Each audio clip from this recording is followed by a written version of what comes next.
joining us, if you're watching or listening, this is episode 24 of VIP Boxing's Bell to Bell podcast. As you most probably know, you can watch us on VIP YouTube, VIP Boxing's YouTube, that is, or search for us on Spotify and iTunes and have a download and have a listen. And if you can leave a comment, we'd appreciate it even more. I'm Steve Lillis, and with me, my co-host, as always, John Evans. Are you okay, John? I'm good, Steve. How are you? Oh, man. Yeah, I'm good, pal. I'm good. We've had a great weekend of boxing. So we've got, not a good few weeks coming up, I think. Quite a couple of weeks, and it goes mad again. Great guest this week. He's on for the third time. One of my old pals from Box Nation, former WBO World Super-Featherweight champion, Barry Jones. Great to see you on Sky last week, Barry. I was made up for my old pal out there, giving it large, dressing up like an Essex man with all the blazer and all that in Gibraltar. Well done, mate. And it's good to see people giving you love on Twitter. I love all that when he's my mate. I knew him when he was. He still talks to me. This must be the last time we'll ever have him on the podcast, John. I'm back in 2 months. But don't be embarrassed, Barry, by still speaking to me. Now you're the king of Sky with Andy Scott and all the boys there and Eddie. Yeah. Don't worry, I'm still your pal. I'll never speak bad of you. John might. I won't. I can't. Sorry. So I don't know whether it's like I can't. Where did we meet again? Now you're okay, mate. You have a good week out there. Do you know the reason? I got over there? Go on. Ralph, the floor manager, couldn't make it. So Ed Robertson phoned me. He said, "Listen, Ralph can't make it. We're not taking no talent out."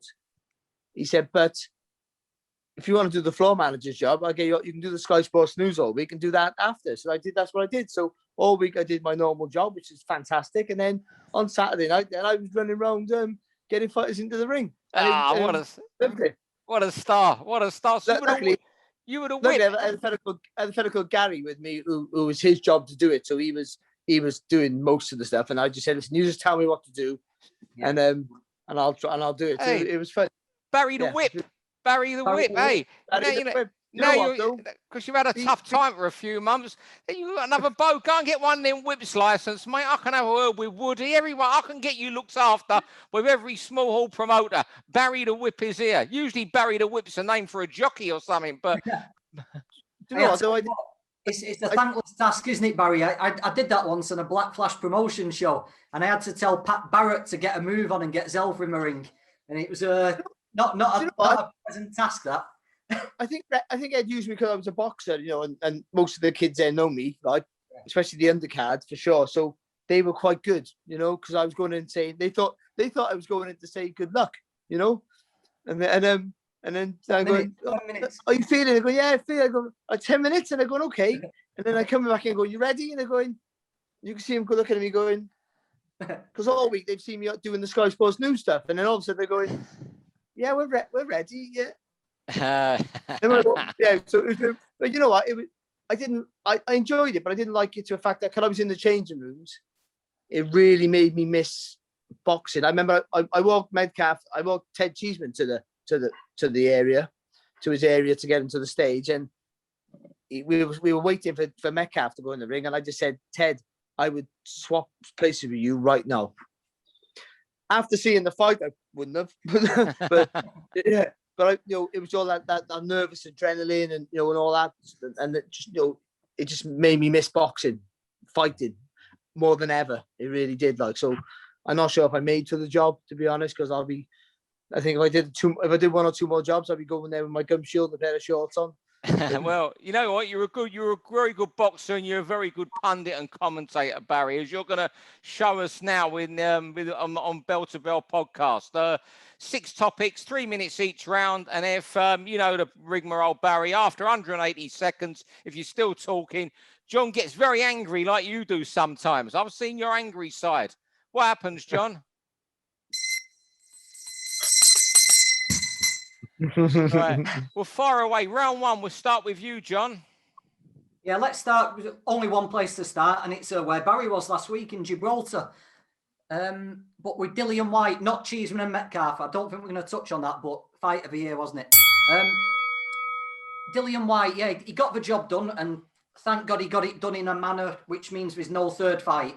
You know, he put that mishap last year behind him, got it done in clinical fashion.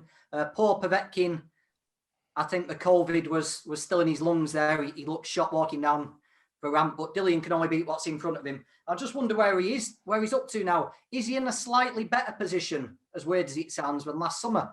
Because with all this to-ing and throwing with Fury and Joshua, is Dillian in a good position to pick up the pieces if that falls apart?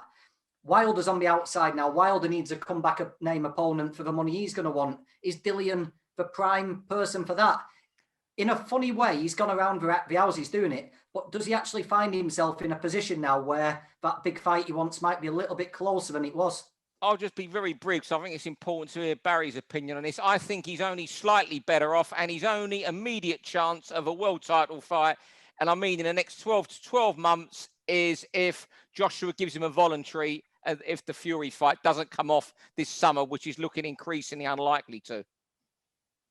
Yeah, I think the same thing. I just think, for the win, puts him right back up there, of course, but timing is awful for Dillian. That's sort of like the headline of his career, awful timing. But it's because he's just not going to get, I can't see where he gets a look in. There's some really good fights out there for him, but yeah, I can end up seeing him fight the winner of Chisora and Parker again. That's what you can see being lined up. I can't see, you'd like to see, I think he'd fight Wilder. So there's good fights out there for him, fights where he can earn money, but I can't see him getting a shot off a title anytime soon. If Fury does want a fight in between, like the rumours, the jungle drums are beating and stuff like that, and Fury does decide to just postpone the Joshua fight, Joshua's going to need a good opponent. Is Whyte that man to step in? I just wonder, have more opportunities opened up for him since last August? Because Joshua and Fury are pretty much in the same position, aren't they? Whyte has actually put himself right there again, ready to pick up any pieces that fall off the table. But that's it, picking up pieces. That, and the crummies and the pick up there isn't that many pieces for him to pick up. I just don't see a way back in, because also Joshua, if he doesn't fight Fury next, might have to fight Usyk or give up the WBO. But as Barry says, there's great fights out there for him. What about, it won't happen, but what about Joe Joyce and Dillian Whyte? What a fight that would be. It would, and obviously, and the big one really, he mentioned about wanting to go to America and test himself. And, Deontay Wilder, you can't see it. Yeah, that's happening. But that's what a fight that would be. It'd be fantastic. Either way, whatever in store for Dillian, it's a big fight. I think he mentioned that Brian. All right, round 2, 13 days. Unlucky or lucky will it be for Frank Warren? There's 13 days from about the 17th of April to the 30th of April, when Frank Warren's got fighters in really important fights. Liam Williams fights Demetrius Andrade. Denzel Bentley defends his British title against the Commonwealth champion Felix Cash. And then Sonny Edwards in a brilliant world title fight, IBF flyweight, against Maruti Muthalani, who I think has been a world champion for a decade. Now, what a big month that for Frank Warren. He just, and all three of them are winnable fights, but just as much they're fights, but all three could get beaten. In the results he's had lately, Willie Hutchison getting beat, Daniel Dubois, he's due that change of fortune somewhere. But, these three winning could strengthen him considerably, couldn't they?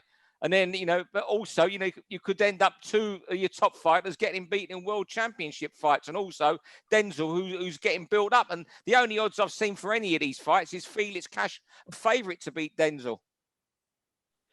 Yeah, I think it is exactly like that. I think there is a fight where three of them can come away with fantastic wins, or they could have three losers on his card. I think that Sonny Edwards is in for a hard night, but he has the abilities as well to spin the kid on his head. And Williams has looked fantastic. He really has. He's like a new lease of life, but it's still been at domestic level.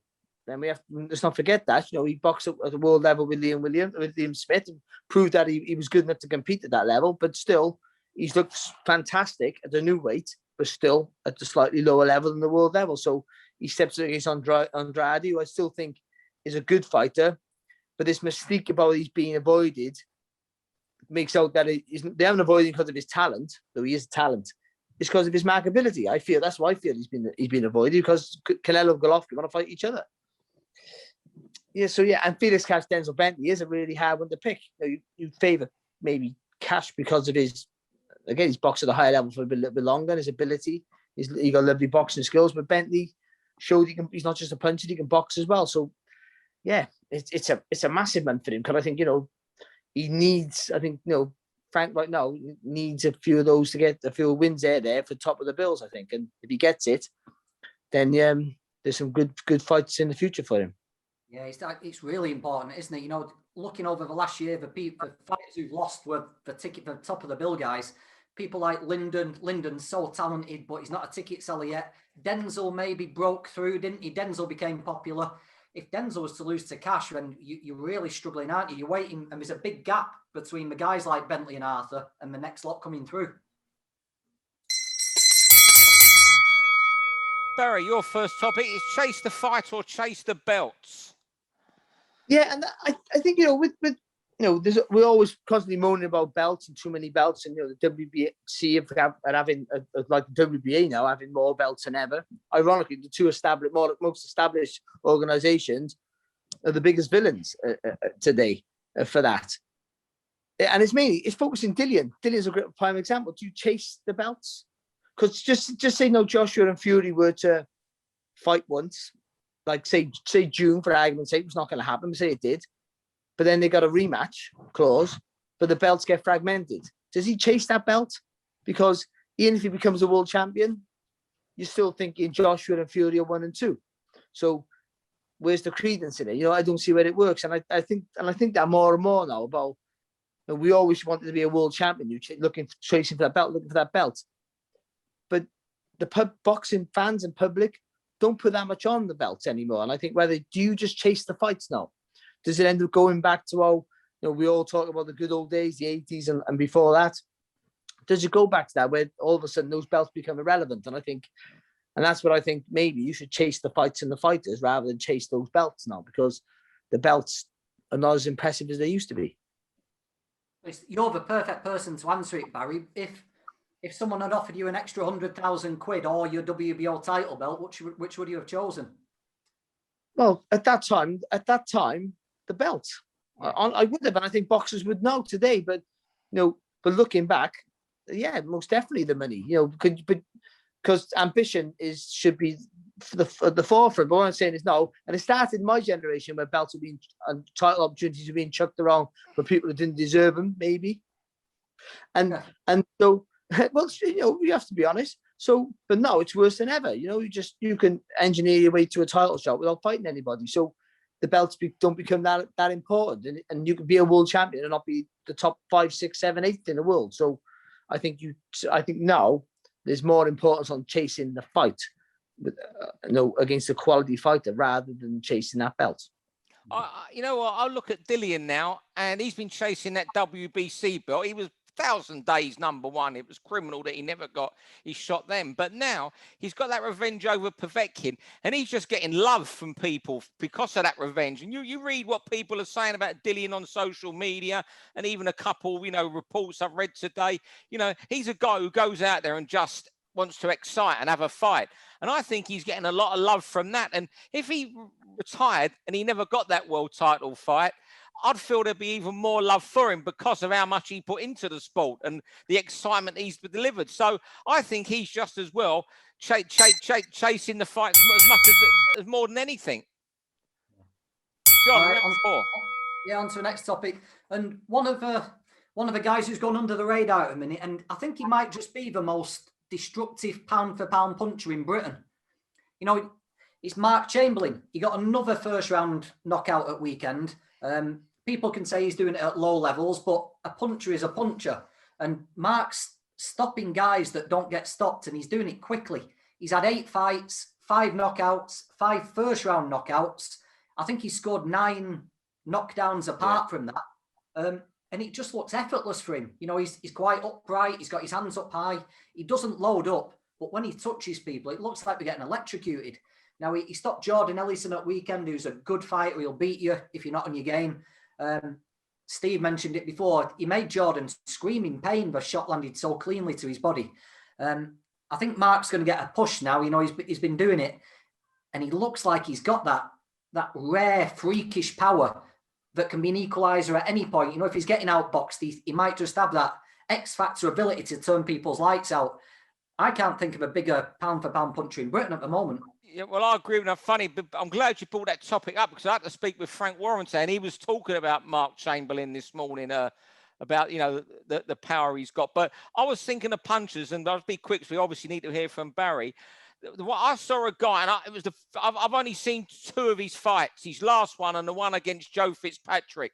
And he looked a really serious puncher. Gary Cully, which I know you'll know all about, Barry. So I don't know, you know, who you think's the hardest puncher around in Britain, you know, and I just threw Gary into that mix. I've only seen him twice. I know you've commentated on him often. Yeah, no, yeah, he really can punch. And again, it's another one he puts a bit more effort in than Chamberlain, I think, but he tries not to load up, but he does swing him in. And I do think, I didn't see the Chamberlain fight. I didn't get back to yesterday afternoon, so I got like Fridays and Saturdays of the BT shows to watch. But he'd be interesting to see him actually, because Ellison again is a guy who's tough. He's been stopped a few times, but you have to work him over. You know, to stop him in a round is really impressive. But I would just say that obviously he can punch. He obviously got power, and it's not just about the knockouts; it's the knockdowns. That's the thing. People might be looking to hit the floor because it hurts, but it is early days. You've seen a lot of fighters. Kevin Mitchell turned pro as a bit of a puncher, and then as you step to the levels, he become a boxer who can punch his weight. So, you know, I would just say for Chamberlain's just for him to make sure he's still honing on his skills. But what I do like, what you said about him, John, is that he doesn't load up, so he's not all power hungry. He knows he can bang, and he relaxes with it. And I think that's where the power comes from, because he's loose and because he is upright, like a Tommy Hearns type thing. He's upright. He gets that proper turn in the punches, and yeah, he looks explosive. And if you can carry it on to a higher level, he's avoided. Round 5, Frampton's farewell. Carl Frampton, chance of becoming a freeweight world champion this week against Jamel Herring. Look, it's a big ask for him, but I think the only thing Herring's got that Carl hasn't is the size in his favour. You know, but anyway, but I just think if Carl wins on Saturday night, he loses, he'll retire for sure. But I wouldn't be shocked if he wins on Saturday night, he doesn't defend that title, that he actually retires from boxing and walks away a 3-weight world champion. Now, you know, I've always known Carl. I've got to know him a lot more the last 2-3 years pretty well, since he's been with Jamie Moore. And this thing about being Ireland's greatest fighter means so much to him. And he'll become that on Saturday night. If you become a 3-weight world champion, the guys he's mixed with, you know, since 2014, just been a procession of world title fights. Hard to think the Quigg fight was 5 years ago. I just wouldn't be surprised that he walked away if he wins on Saturday night, because he'll know if he defends it, he'll get well paid, and he's sorted financially. I'm convinced of that. He'll end up having to go to America and fight a Shakur Stevenson. And I think he know in his own mind how big an ass that is fighting a Shakur Stevenson. I just have this hunch he'll walk away the undefeated super featherweight champion of the world if he wins this weekend in Dubai. I think it would be a good idea. I do think that I thought he was too small for featherweight, and he happily, and I'm glad he proved me wrong. But super featherweight, Herring's massive super featherweight, but Carl's a small super featherweight, and Herring's not great, but he's pretty good. So you Frampton's in with a chance. I think it's a hard ask though, still for him, because of the size and the strength and everything else, because he can intimidate you with the movements like he would at a lower weight, and that's the worry for him. If he loses, you're right, that's the end of the road for him. If he wins, you'd like to think he can walk away, but as much money as you get offered the Shakur Stevenson fight, and it's close to 7 figures, or it is 7 figures, then how'd you turn it down, Steve? You don't, and also your ambition takes over your common sense. That's the problem, and you couldn't blame him for that. No. So it's just one more, and we've seen that throughout all our top quality fighters. So I think if he wins, and it depends on if he wins in a close hard fight, he packs it in. If he wins in impressive fashion, I think he goes on. Yeah, if he wins and does walk away, what a turnaround, you know, from when you think of the Warrington fight and how downbeat he was after. And unbelievable, yeah. It was done, wasn't it? But his career was over. And the way he's done it, the way he's gritted his teeth, fought his way back, and to get a world title shot's one thing. If he can win it, it'd be a bit of a fairy tale ending, wouldn't it? I love him to bits. Just love him. Final round, Barry Jones. Where to watch, how to watch. Fire away, Barry. I was saying, like boxing's everywhere. BT, Sky, Channel 5 sometimes, The Zone, you got IFL TV, of course, and Woody puts on shows on YouTube and on his website and stuff. And I know I've heard there might be another app in the making as well. Yeah. Where does it end? And is that good or bad for boxing? The fact that it's everywhere is great, but the fact that does it marginalize the audience because you don't know where to find it? You got to keep paying. It's almost like I just wish everyone would just get together and say, let's put boxing on here. All of us. An app, I don't care. And Warren, her, but let's get one app, all of us. We'll all go in and we'll have one big massive app and the boxing goes there and everyone goes to it. It would never happen, of course, but I think too many channels showing it. It seems like a great thing, but I think actually it sort of breaks the audience up and you choose what you're going to watch. And then we're going to end up getting at what we had for a long time: Warren versus Hearn, Sky versus BT or Box Nation at the time. And you pick a side, which is ridiculous. You want to watch boxing, don't you? But that's what it's going to pick, especially financially. You're going to think, well, I can't afford that. I'm only going to watch this. That's crazy that people pick sides. That's always done by him. But you know what? I think where I see issues, there's another app going to start up soon. You got a lot of promoters. I think Steve Goodwin. I'm not 100%. I'm pretty sure Steve Goodwin does Steve Wood. The IFL. Do you do all them MTK shows with Steedman once a week? They're good quality. I think what this does. It brings audiences down because there's so many outlets. TV audiences, TV figures will suffer. And what this could do is drive boxing exclusively to streaming. Because TV figure, I'm not getting that. We're only getting that for boxing now. That's because they might be 10,000 down because 5,000 of them watched the stream the night before. And I can't watch boxing every night of the week. So I just think it's going to everything's pointing towards boxing becoming a streaming sport. What if Eddie decides to go with the Zone, which is possible, yeah. I might just go, that's it. We're done, like do a HBO. We're done. Walk away. I think Sky stay around. That's gone through my mind, but I think they stay around, Barry, while there's pay-per-view and Josh here. I don't know what John's thoughts are on this, but it's a really interesting topic where it's going to go. There's certainly going to be too many platforms out there. Well, when there's different platforms as well, it makes the fights harder to make, doesn't it? Yeah, well... As well, so that's another negative. And when you've got so many platforms, the fights become harder to make. There's less big fights, less people are interested, and it's just diminishing all the time, isn't it? I agree. If everything was in one channel, the fights would be easier to make, more people would watch it, and the viewing figures would be more consistent. But if everything's splintered, everything's split up, they'll never come back together. Yeah, it's funny you said there. I'm going slightly off topic here. You said there, John. I was talking to Steve Wood the other day, and he just had a conversation with John Pegg, and he said, because once the small hall boxing, if it gets underway again from September, there's 1,000,001 small hall shows booked by Steve Goodwin, Steve Wood. They're going to be virtually every week. And John Pegg's big concern, there's not going to be opponents. There is not going to be enough opponents to go round from September onwards once the small halls are back.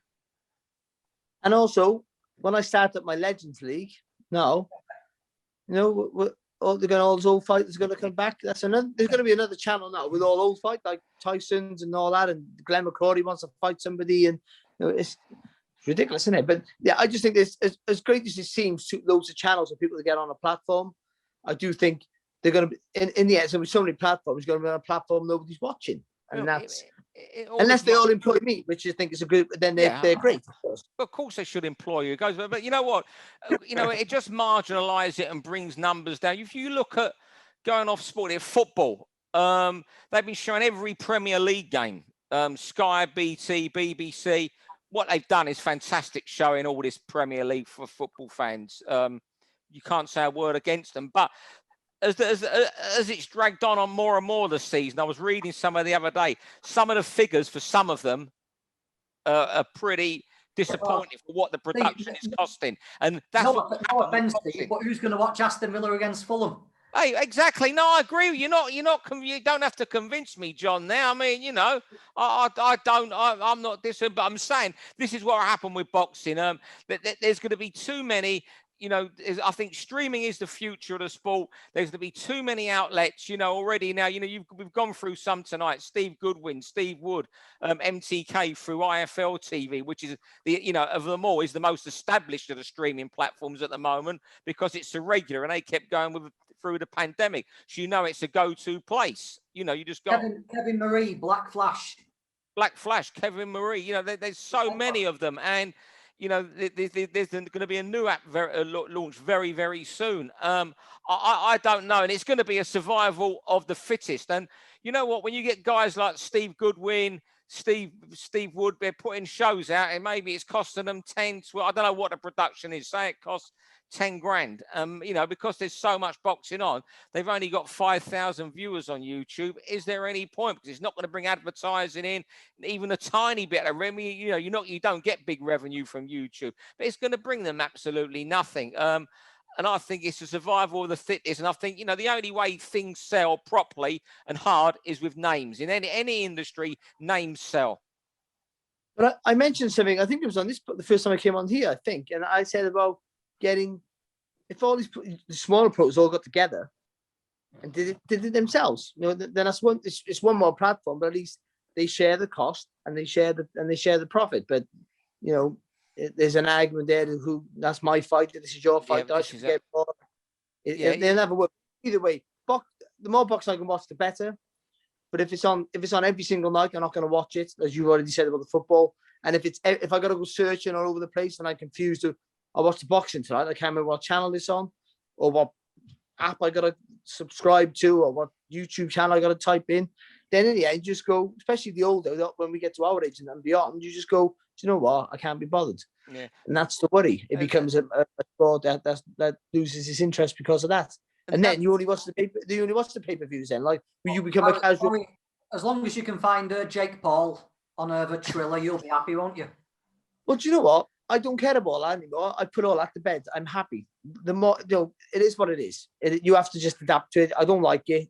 I don't like getting licenses, but if we can get to watch a quality fight, and they got to go in the undercard of that, I think no, us dinosaurs just got to go. Well, it is what it is. But at least we be a good fight. And on the undercard of some fool versus some other DJ fool or whatever. I don't know who they are, what they do. I don't care. But I've learned just that's I don't care. I don't care anymore. I'm like that. I don't care. I just want to, but if they have a world class fight in the undercard, I'll watch that. But they don't get you for that because they got dancers on there and singers, and so they're bringing in an audience for that. So they're not watching the boxing, tuning in for that. But, and they're probably switch off when the boxing starts. It's a clever concept actually. Yeah. It is. But also with these streams that are cropping up, and the marketing's so important. It's like at the moment, the one you do with MTK IFL TV is a bit of a go-to place because everyone knows it, where to find IFL TV. I go on my Apple TV when there's your show. I put on IFL TV. I'm just signing MTK, and it goes straight to it. And as you're older, like me, I'm 59 next week. When you can get to something with a click, 2 buttons or something, 2 little clicks, hey, presto. Yeah. I mean, John's a lot younger than me. He's a bit more, down with the kids, I think. Seriously, don't ask me. I'm useless. Absolutely John's useless. Down with the kids, mate. I've worked out how to watch stuff on the TV. Yeah. I'm terrible. Yeah. Anyway, Barry, you've been a star joining us tonight, mate. Even though you're in quarantine, you're only joining us. You've got nothing better to do. And what we'll do in about 6-7 weeks, we'll get Barry to whip back in, I think, John, and see what he rolled at Sky's in 6-7 weeks. He might. I was listening and watching. I was walking the dog the other week, and I was listening and watching to your boss. Your boss was on here, wasn't he? The Mr. Wood. Yeah, Woody was on here the other week. What did you think of his opinion of? I want to work anywhere somewhere else, so I got no comment. But it was I had a massive giggle on my face. It was so funny, really, really funny. Well, I'll tell him when I speak to him the next couple of days. But thanks for joining us, Barry. Enjoy the rest of your quarantine, mate. And it was fantastic to see you on the Rolling News channel last week. And I really mean, long may it continue for you, mate. I mean that. Even though you won't talk to me anymore once you're in that commentary booth with Andy Clark or someone one night, you know. Even though you won't talk to me and John, he'll look past us, John. When we will go into a show one night at the arena, he'll just put his head down and look at his shoes. Yeah, we'll have to speak to his assistant. Barry, we've got 7 minutes left here. Just quickly, when you can do stuff like the build-up you did last week, where you're in the ring talking tactics and doing stuff like that, what do you prefer? Do you like doing a full week of stuff like that and the interviews, or is it still the commentary that you like? Which is it? I want to do it all. I know you get, I don't for the wages, but you sort of do. If you're doing that, it's great. And I love all that. You're involved all week. It's being away for a week, not for your fan, being involved is brilliant. And then when you go watch the fight, you don't mind so much. But it only take a matter of time for you wanting to be ringside again. Yeah. Being a pundit's the best. You've done it. Like Steve's done it more than me. Steve's been a pundit, but he had all those years of boxing. So that's. I felt like that was always the best job. Yeah, I love it. Comedy's great, but it's a bit of pressure. And with a pundit, it's still pressure, of course. You still got to say the right thing. You still got to watch the fight. You can watch it and digest the fight a little bit more. It's not an instant reaction. So I'm not saying it's easier, but I just prefer that at times. But I like doing the fight breakdowns, but having time to do them. Sometimes you have to rush them a little bit, but when you have time to break them down, I think I give you an honest opinion, and I really enjoy that. And that's the. I could do that. I'd be happy just to do that, to be honest. I really love it. You know what I mean? If that was my full-time job, it'd be fantastic. Yeah, but you know what it's like. You've done it, John. You've been on you were regular on Stephen's show, and you don't realise how great the job it is until it's not there anymore. That's what it feels like for you guys more than me, but I always realised I was only, you know what, on Friday I was talking to Buncey, Barry and John, and we were talking. I think I always realised how good it was because wherever I've worked, where I've been lucky enough to be on the Daily Sport, the News of the World or Box Nation, I never took anything for granted, and I savoured every minute. And I was talking to Buncey the other day, and those Box Nation days, Barry, you had to be around them to believe it, didn't you, sometimes? I got a story. The middle of the night shows when Buncey would walk in at 5 to 2 in the morning and no one had any idea where he was, because it was like, and John was there. They were the days to, there were memories that couldn't be taken away, mate. They were the best. They were the best days. I thought my News of the World days would never be beaten because it was sensational time there. But Box Nation did. You'd go in that little room some days. You'd open the door and you wouldn't know who'd be in there. Like it was crazy some days. The names. You'd like 8 or 9 world famous people just sat in that little room, all waiting to do various little bits. It was great. Yeah, it was. Vince used to turn up sometimes for in the middle of the night show, and I get on the sofa and he'd go, "We got a competition tonight. Pick your favorite 70s super flyweight or something." And I'd be like, "What? And Lillis would be there with his massive list of fighters, and I'd be like, "But I was talking to Ricky Hatton on the boat on this big massive boat we were on, and he mentioned you, Lillis. He said when you were working for the Sport."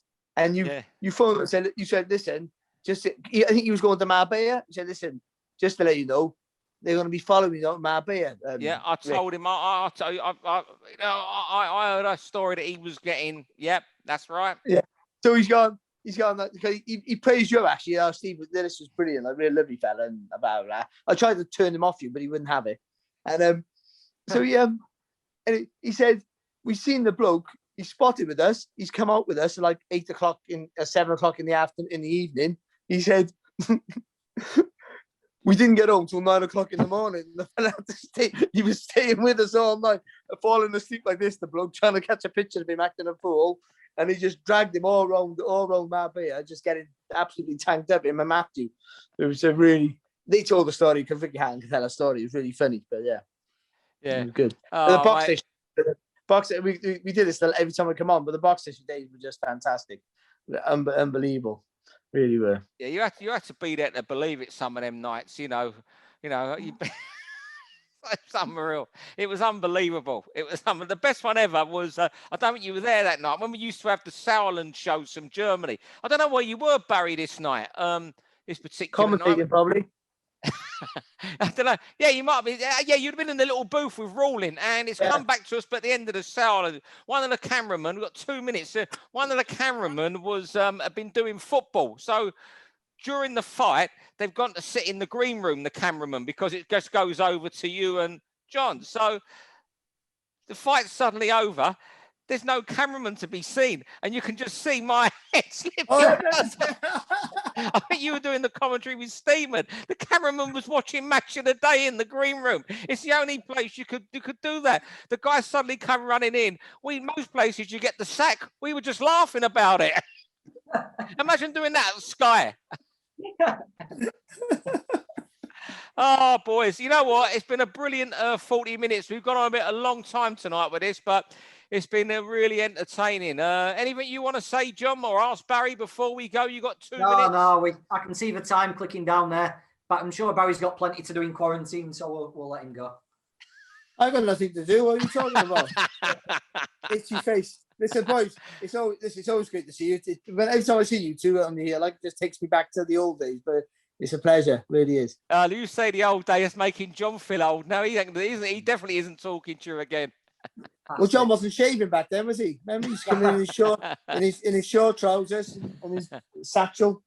Oh, Barry, we'll get you on again in a month or two. Yeah, I'd love that. And listen, anytime. Thanks a lot, fellas. Thanks, Barry. Thanks, John, and thanks everyone who's watching, listening this week.